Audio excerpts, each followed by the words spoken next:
Assalamualaikum warahmatullahi wabarakatuh. Waalaikumsalam warahmatullahi wabarakatuh. Baiklah, sebelum kita memulai materi hari ini, terlebih dahulu Abang akan mengakses satu persatu.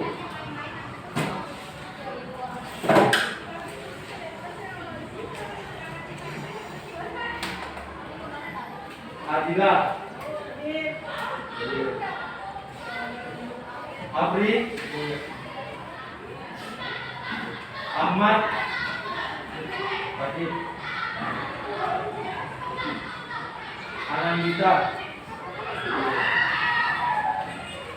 Ardelia, Ariandika,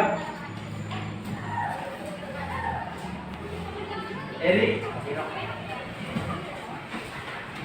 Fasih, Sakit Pak.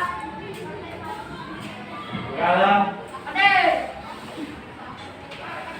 Gilang, Indah Patwa, Kartika, Laura, Hadir. Alma. Sudah, ini juga. Baiklah, kita akan memasuki materi bab 2 dengan berjudul tata cara bersuci dari dari hadas dan najis.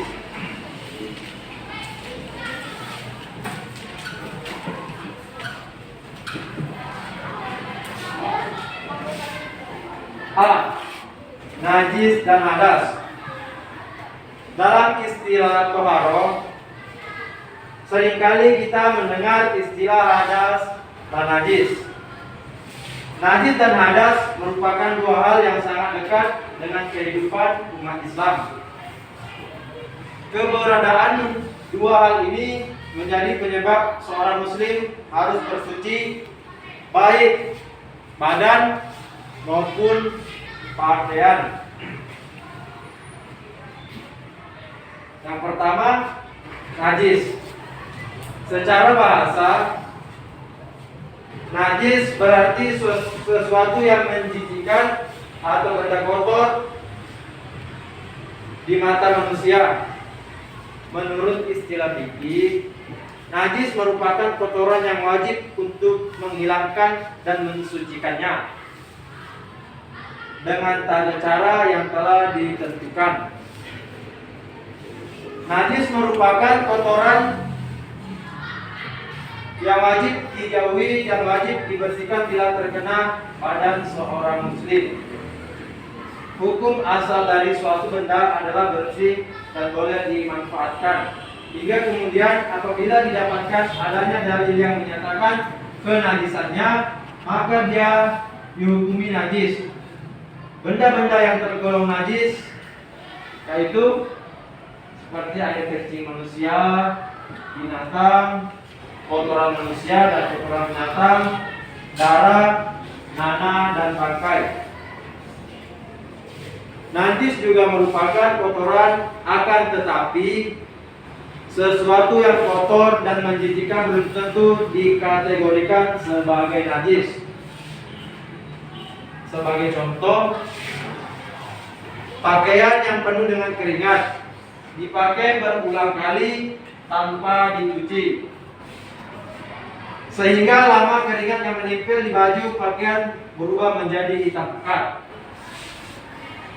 sehingga warna baju menjadi kusam kehitaman, menyengat baunya, dan rasanya menjadi asin bagaikan garam. Meskipun jorok dan menjijikkan, baju tersebut tetap dalam keadaan suci, tidak najis. Lain halnya dengan pakaian yang bersih terkena kotoran, seperti kotoran cicak.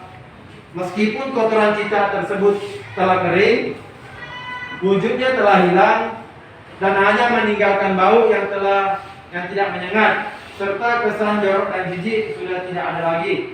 namun pakaian tersebut tetap najis dan harus disucikan. Tata cara membersihkan kotoran yang jorok berbeda dengan kotoran yang mengandung najis. Najis harus disucikan dengan tata cara yang telah diatur berdasarkan ketentuan fikih. Air yang digunakan juga tidak boleh yang suci, namun tidak mensucikan, tetapi harus bersifat mutlak yang suci dan mensucikan.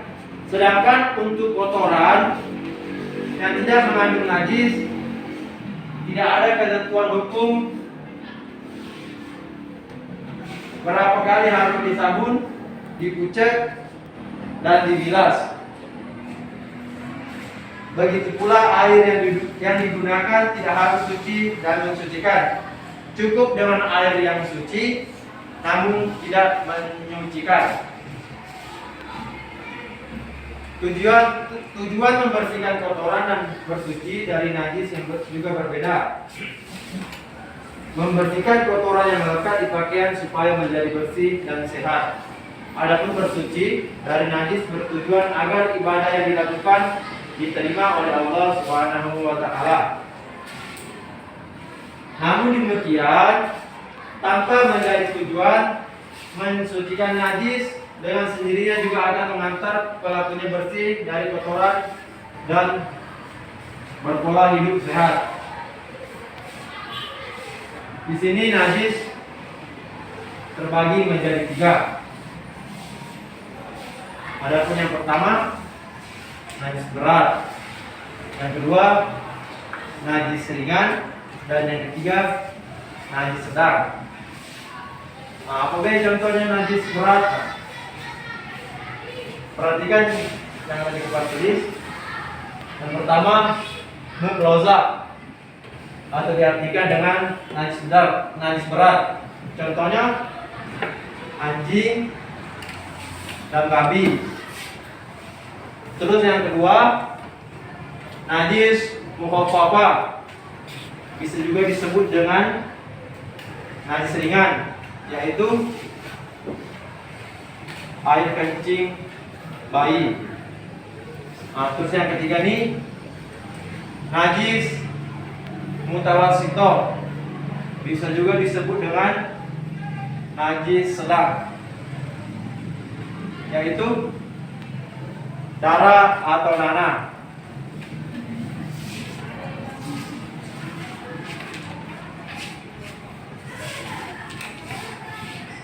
Terus bagian yang kedua di sini kita akan membahas tentang hadas.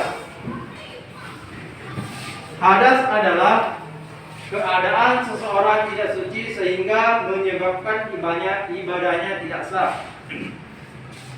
Secara fisik, hadas tidak bisa dilihat, tetapi secara hukum Islam, hadas merupakan penghalang sahnya ibadah seorang muslim atau seorang muslimat. Misalnya ibadah sholat. Orang yang sedang berhadas berarti orang tersebut tidak suci, walaupun bersih badannya. Menurut para ahli hukum Islam, hadas dibagi menjadi 2, yaitu yang pertama hadas kecil dan yang kedua hadas besar. Adapun yang pertama hadas kecil. Hadas kecil adalah hadas yang dapat dihilangkan dengan cara berwudu. Jika berhalangan, dapat digantikan dengan tayamum. Namun sebelum berwudu diharuskan menghilangkan sifat-sifat yang melekat. Contohnya seperti warna, rasa, dan bau. Yang termasuk hadas kecil adalah sebagai berikut. Yang pertama, keluar sesuatu dari jalan depan atau yang bisa disebut buang air kecil. Terus yang kedua, hilangnya akal karena tidur tidak dengan duduk. Yang ketiga, menyentuh kemaluan dengan telapak tangan. Dan yang keempat, bersentuhan kulit antara laki-laki maupun perempuan yang bukan mahram. itu bisa disebut dengan hadas kecil. Nah, yang sekarang hadas besar. Hadas besar adalah hadas yang dapat disucikan dengan mandi wajib atau mandi janabah, dan jika berhalangan, kesulitan mendapat air atau sakit, dapat digantikan dengan tayamum. Hal-hal yang menyebabkan hadas besar adalah sebagai berikut. Yang pertama, melakukan hubungan suami istri. Yang kedua, keluarnya sperma disengaja atau tidak disengaja. Yang ketiga, selesai menjalani masa haid bagi perempuan. Yang keempat, setelah menjalani masa nifas, masa setelah melahirkan bagi perempuan. Yang kelima, wilada setelah melahirkan. Dan yang keenam, meninggal dunia, kecuali yang meninggal dunia dalam perang membela agama, maka tidak dimandikan. Sampai di sini ada yang ingin bertanya?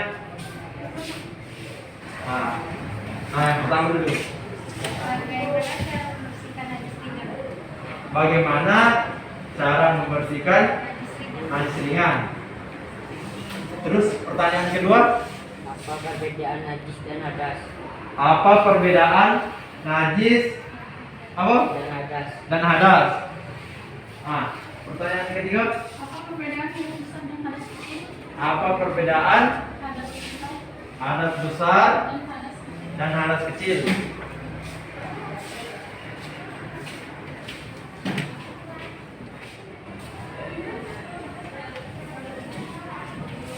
Baiklah, di sini Bapak akan menjawab pertanyaan yang pertama, bagaimana cara membersihkan najis ringan? Yuk. Cara membersihkan najis ringan ada 3 cara. Ya, cara membersihkan najis ringan ada 3 cara. Cara yang pertama, ambil air, terus dibersihkan. Tadi dibersihkan. Yang mana? Keingkan. Bersihkan, keingkan ke area yang terkena najis. Lalu mengambil wudhu. Itu cara yang pertama. Ini kan di sini ada 3 cara. Terus cara yang kedua, mandi lalu mengambil wudhu. Bisa. Cara yang kedua. Terus cara yang ketiga, mencuci badan yang terkena najis dengan sabun sehingga tidak bau lalu mengambil wudhu. Di sini cara membersihkan najis ringan ada 3 cara.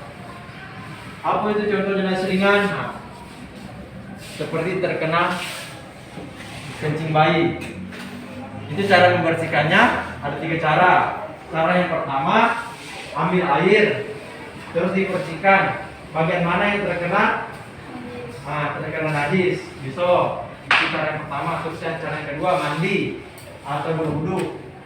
Terus yang ketiga, mencuci badan yang terkena najis atau terkena air kencing bayi dengan sabun sehingga tidak bau lalu mengambil wudhu. Paham tak? Ada berapa cara membersihkan najis ringan? Ada 3. Terus yang pertama, membersihkan air yang terkena najis. Terus yang kedua, mandi atau mengambil wudhu. Yang cara yang kedua. Cara yang ketiga, yang sabun sampai tidak ada lagi baunya. Paham nggak? Jadi ini pertanyaannya nih, Apa perbedaan najis dan hadas? apa perbedaan najis dan hadas? Oke. Perbedaan najis dan hadas adalah, najis adalah benda yang bisa dilihat berdasarkan warna, bau, dan rasa. Dan sebaliknya, hadas tidak berbentuk benda, tetapi hadas adalah status hukum karena suatu perbuatan dan kejadian. Contohnya buang air kecil dan buang air besar. Paham nggak perbedaannya? Perbedaan najis adalah benda yang bisa dilihat berdasarkan warna, bau, dan rasa. Itu najis tuh. Terus hadas tidak bisa dilihat. Dan sebaliknya, hadas tidak berbentuk benda. Tetapi hadas adalah status hukum karena suatu perbuatan dan kejadian. Contohnya, kita buang air kecil dan buang air besar. Itu perbedaannya antara najis dan hadas. Najis bisa dilihat, seperti warna, bau, dan rasa. Terus hadas ini tidak bisa dilihat, tetapi status perbuatan dan kejadian. Contohnya seperti buang air kecil. Paham nggak? Nah, itu perbedaannya. Apa perbedaan hadis? Ya, hadis. Perbedaan hadis dan hadas. Hadis benda yang bisa dilihat. Terus kalau hadas, nah contohnya buang air kecil. Paham nggak? Terus ini yang ketiga ini pertanyaannya apa? Apa perbedaan hadas besar dan hadas kecil? Oke. Perbedaan hadas besar dan hadas kecil adalah hadas besar adalah hadas yang harus disucikan dengan cara mandi. Sedangkan hadas kecil adalah hadas yang dapat disucikan dengan cara berwudu atau bertayamum. Nah, ini perbedaannya.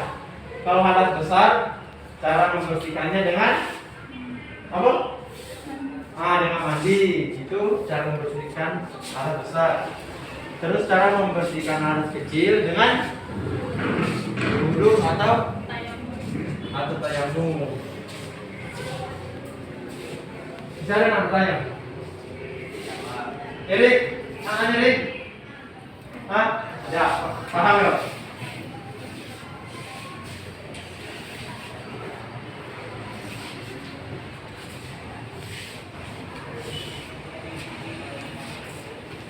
Baiklah, materi selanjutnya tata cara pelaksanaan tawaroh. Ada yang pertama wudu. Wudu secara bahasa merupakan perbuatan yang memanfaatkan air yang digunakan untuk membersihkan anggota-anggota badan tertentu. Berdasarkan istilah fikih, wudu merupakan pelaksanaan kegiatan untuk membersihkan hadas kecil secara khusus atau perbuatan tertentu yang diawali dengan niat dan diakhiri dengan membasuh kedua kaki. Wudu bertujuan untuk mensucikan diri dari hadas kecil. Pelaksanaan wudu wajib dilakukan oleh umat muslim ketika hendak melakukan ibadah sholat, tawaf di Ka'bah dan menyentuh Al-Quran. Berwudu untuk menyentuh Al-Quran menurut para ulama 4 mazhab adalah wajib berdasarkan salah satu surah dalam Al-Quran yang berbunyi Bismillahirrahmanirrahim. Innahu laqur'anun karim fi kitabim maknun la yamassuhu illal mutahharun. Artinya, sesungguhnya Al-Quran ini adalah bacaan yang sangat mulia pada kitab yang terpelihara. Tidak menyentuhnya kecuali orang-orang yang disucikan. Al-Quran surah Al-Waqi'ah ayat 77 sampai 79. Terus Bismillahirrahmanirrahim. Ya ayyuhalladzina amanu idza kuntum ila sholati faghsilu wujuhakum wa aydiyakum ila marafiqi famsahu bi ru'usikum wa arjulakum ilal ka'bain. Artinya, hai orang-orang yang beriman, apabila kamu hendak mengerjakan sholat, maka basuhlah mukamu dan tanganmu sampai dengan siku, dan sakulah kepalamu dan basuhi kakimu sampai dengan kedua mata kaki. Baiklah, mungkin cukup sampai materi hari ini. Besok kita lanjutkan di pertemuan selanjutnya. Oke? Dari Bapak, Assalamualaikum warahmatullahi wabarakatuh.